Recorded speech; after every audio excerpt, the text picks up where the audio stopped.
I am finally there. I am finally at the point where I am excited to watch The Office. I won't go into too much detail, but very briefly, I've tried watching it multiple times, and I was determined to get to at least season 2, where I was told it improved, and I have increasingly enjoyed this. I am now up to Halloween, which is the 5th episode of the 2nd season. It's directed by the brilliant Paul Feig, and I really thoroughly enjoyed this. And I think I might be ready to say I'm a fan of The Office. A new fan. Definitely still early days, but I wasn't expecting to get here, and I'm really happy about that. Definitely one of my favourite episodes. Yes, partly because it's all about Halloween. Well, it's set during Halloween. Halloween is kind of the backdrop, and Halloween is my favourite day of the year. I will talk more about the Halloween aspect in a moment, but the other reason, or a couple of reasons I loved this, is that, one, it felt very realistic. 2, it showed us a perspective that many of us don't ever, maybe thankfully, get to experience. And the third is that final scene. I was not prepared for that. So there will be spoilers from now as I go through the episode. I'm still not yet doing things scene by scene. There are some sitcoms where I will break down everything that happens and dissect things. I'm not quite there with The Office yet. I might, as I develop more of a connection to the characters, but for now, I am just providing more of a general overview with some personal highlights. And the main narrative revolves around the fact that Michael had to fire somebody by the end of the month. And I don't like that word, fire. In the UK, we don't say you're getting fired if you're being made redundant. You're only fired if you've done something wrong. We never use that word to talk about redundancies. It feels quite aggressive. But nevertheless, he needs to let somebody go by the end of the month. And of course, it's Halloween. It's the 31st. Everybody is dressed in costumes. Pam is a cat. Dwight is a Sith Lord. Jim is 3 hole punches and a piece of paper, which I have to say is pretty great. There are quite a lot of pumpkins everywhere. I spotted a Homer Simpson at one point. I don't know if that was decor put up for the Halloween episode. I've never seen it before. Maybe it was around The Office and I just didn't see it, but that made me smile. The Halloween vibes I love. Michael is also a person with 2 heads, and maybe I'm reading too deeply into this, but I'd like to think that those 2 heads represent the 2 sides of Michael that we see in this episode. We see the side where he is Michael the boss, who has to make this difficult decision, and we see Michael, who wants to be everybody's friend, who doesn't want to hurt anybody, who is genuinely a really good person, who doesn't want to ruin anybody's life.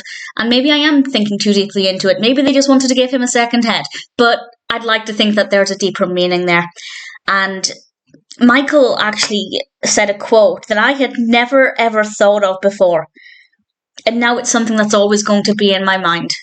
And he's talking about the redundancies, and he says, "It's not a popularity contest, although it does make sense to fire the least popular because it has the least effect on morale." I've never thought of it that way before. And I'd like to think that companies would make those redundant because the job itself is something they can afford to lose. Not because that person's just not popular, because that seems quite cruel. But also, now that Michael's put that thought in my head, I'm pretty sure I'm going to carry that with me for the rest of my life. Is that a good thing?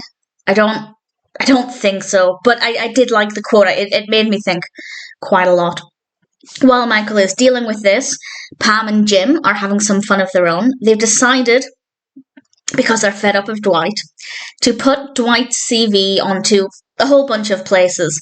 And Dwight gets a phone call from somebody interested in offering him a job. Unfortunately, Dwight kind of ruins it by going on about his martial arts training, and obviously things didn't exactly work out for him. But Pam said to Jim that Jim should apply for the job. And I think this is the first time where I've seen real value in the mockumentary style. I've mentioned before, not a huge fan of that style. It's actually something I don't think of too much with The Office now. I don't find it as jarring as I expected to, or indeed as I used to when I tried to watch the show before. But I've never really seen that much of a benefit in it. But when we saw Pam during the mockumentary talking about Jim and saying that she thinks he should go for the job because he really deserves it, it was very clear that her motivation was purely Jim's happiness. So when she told Jim she thought he should go for the job, Jim was hurt by this because he thinks she's pushing him away. And I feel like that mockumentary moment was really beneficial to us as a viewer, as we could see the real intentions behind what she said. And that's not something we would have necessarily got. We might have guessed it without that, but I think it made it very clear, and I really, really appreciated that. And Michael then decides to role play with Jim.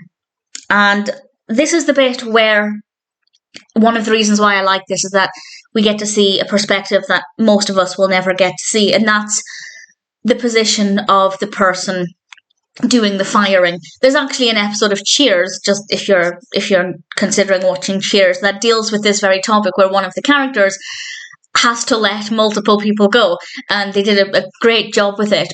So that's not to say that no TV show ever touches upon this, but certainly when it does, it's quite powerful, because most of us will never be in the position, I guess thankfully, where we have to make somebody redundant. And when you're the one being made redundant, I have been there, thanks to Brexit, and it's one of the worst things in the world. It's the worst feeling ever, to be rejected and cast aside. That's what it feels like. But it's also going to be difficult for the person making that call. And I'm not saying it's worse for them or even equally as bad, because at the end of the day, they get to go home knowing they've still got a job.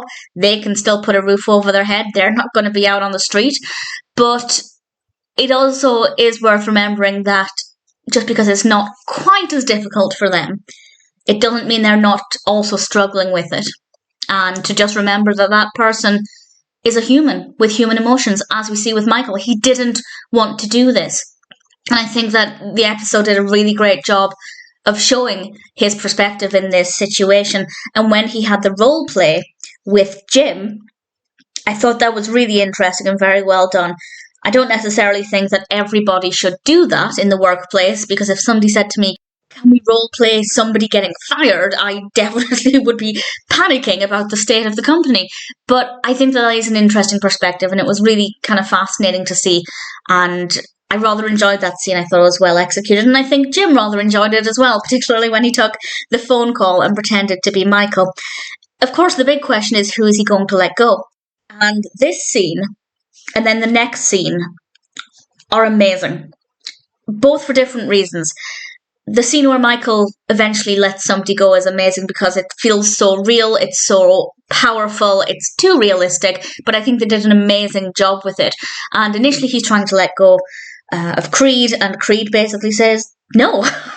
And then Michael decides to let go of Devon instead, and Devon throws a pumpkin over his car, over Michael's car. And it is difficult to watch because Devon is angry and hurt, and it's so realistic, and it's painful to watch, but for all the right reasons, because I think they did an amazing job with it. And then the next scene actually almost made me have tears in my eyes. Not quite, but almost, because the final scene is Michael handing out candy to little trick-or-treaters, and it's so heartwarming and really helps to show that he is a real, genuine human with emotions and a nice personality sometimes, and it was just unexpected. I didn't expect it at all. I thought we'd end on a bit of a flippant joke, something maybe crass if it's coming from Michael, and what we got instead was, I think, needed.